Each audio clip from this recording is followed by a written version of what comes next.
Hello again. The main subject of this video is not going to be what I'm going to show you right now, but this is a book I've brought out a few times on the programme by Tony Attwood, and one of the things it mentions is bullying and how those who are academically a bit more gifted and regard academic things as important to them, and it says it like that, tend to find insults appertaining, is that what I'm trying to say? Call yourself academic, which suggests that you are stupid or an idiot. A stupid fucking idiot, say, you stupid dickhead, are especially triggering, is triggering the word, or especially difficult to bear for the person who has Asperger's, high functioning autism, etc.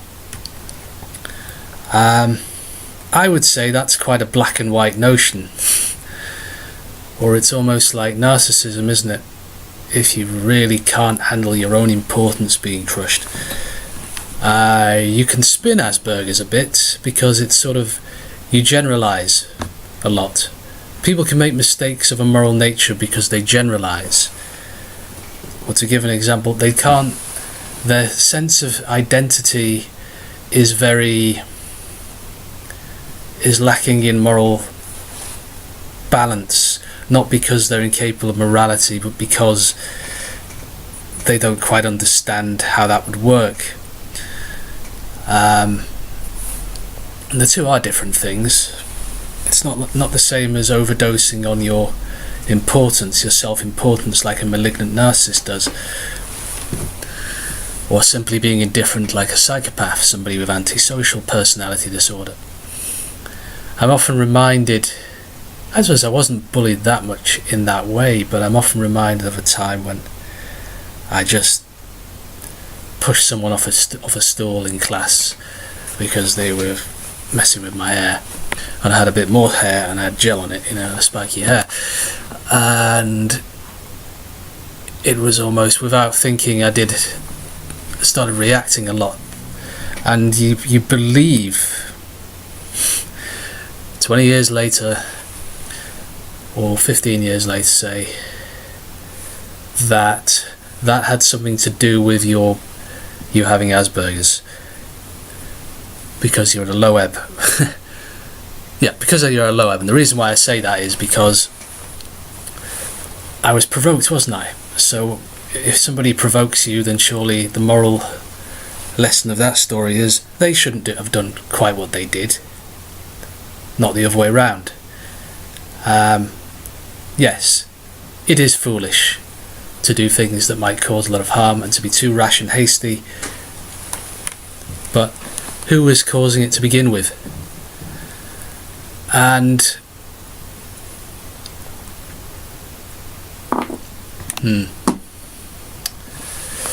when I look at my relatives and their sort of bombastic natures and their tempers occasionally and their drinking, I don't do very well for relatives, in spite of being quite middle class, and in spite of all of them having, my parents' generation onwards, all of them now as well, including my one sibling, have better careers, good standard of living, and if they weren't too crazy, as in the case of one uncle, that they're the one who lives the least in the public sector, I think, because they're a businessman, and they've always fucked things up because, of course, they have a lot of grandiose fantasies about themselves, so they don't keep the money that they actually had. Other people are, say, functional alcoholics. I'm over uncle. Civil service. My auntie, deputy head teacher. My mother, occupational therapist, social services. Very highbrow, that. A lot to do with the inner world of people. Oh, you can't get up the stairs. You need a stair lift. Yeah, that's worth every penny of the 25 grand salary you get. And spare a thought for the bold young clerks, as John Betjeman wrote.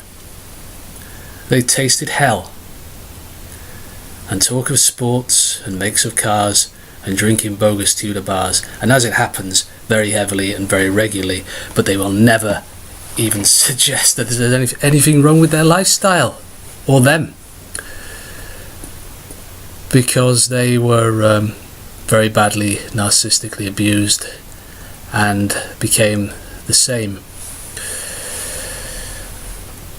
And so I don't do very well for that, and I don't do very well for cousins at all, really. And where am I going with this? How parents will triangulate bad relatives for you when they're narcissistic abusers, manipulators, because it helps them to abuse you. It helps them to take you down. And you realise how deliberate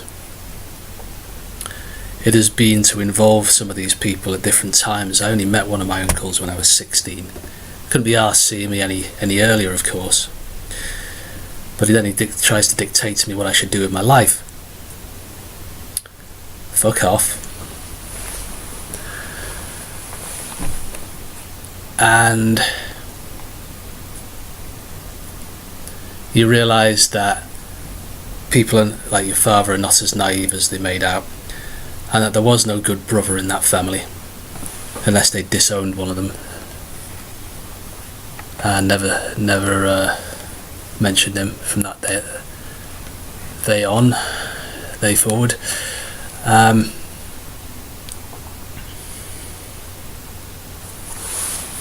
Even second cousins have added their tuppence worth as to what might be right or wrong with me, and how I should receive assistance from the state for my condition, and how nobody helped me in the right way at the right time because I have Asperger's.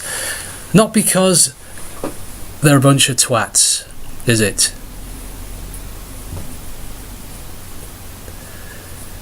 Given that they're a bunch of twats. And of course, they're the sort of people who can never let you be happy.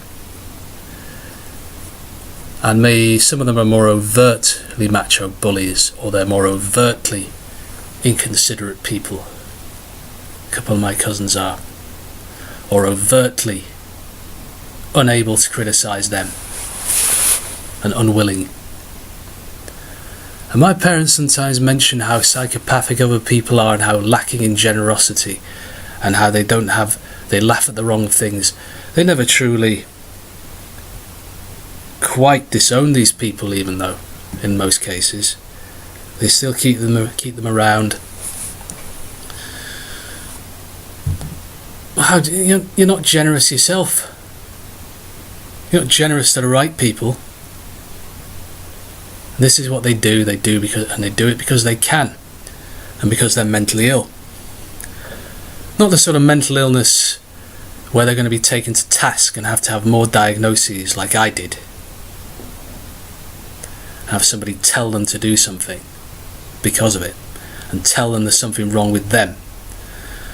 It's first suggested I might have Asperger's, a congenital condition. It's partly in the genes. Yeah, it has to only be in my genes though when we go and see the professionals, doesn't it? It doesn't have to be in their genes then. And this was after we'd spent a bit of time together, me and my dad, doing something which we hardly ever do. I went to see a comedian, and then he starts telling me the things that I can't do, socially say. And I told him to eat shit. Literally. And figuratively. And he said, "You better not keep saying that to me. It's..." While I'm paying him rent, doing 2 part-time jobs. He doesn't like that. He doesn't like that small modicum of self-esteem, self-respect I gain from it. Coping with the shit cards life deals you. He's got to put... No, another spanner in those works. You know, who knows what might have happened then with my relationships with people. Could even have been romantic, you never know, do you? Perhaps he knew that better than I did. Jealous twat. And I didn't quite understand that how much people push each other's buttons as a matter of course right into old age, say with my grandparents, who I could say were working class, and why my mother, who often told sob stories about them, would want us to be more associated with them. To cut a long story short, I did work experience staying with them once, and my uncle had a blazing row with them. I won't quite say what it was about, but it was so stupid that obviously there's some button pushing. I now realise it more that way round. But it's almost like the row is a collusion just to get at me. And that's how I look at it now. It was just to get at me.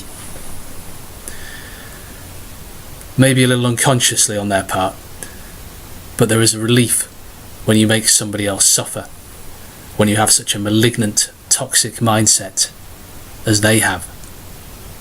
Oh, charming. Get on with people. A fucking disgrace. Glad they're dead.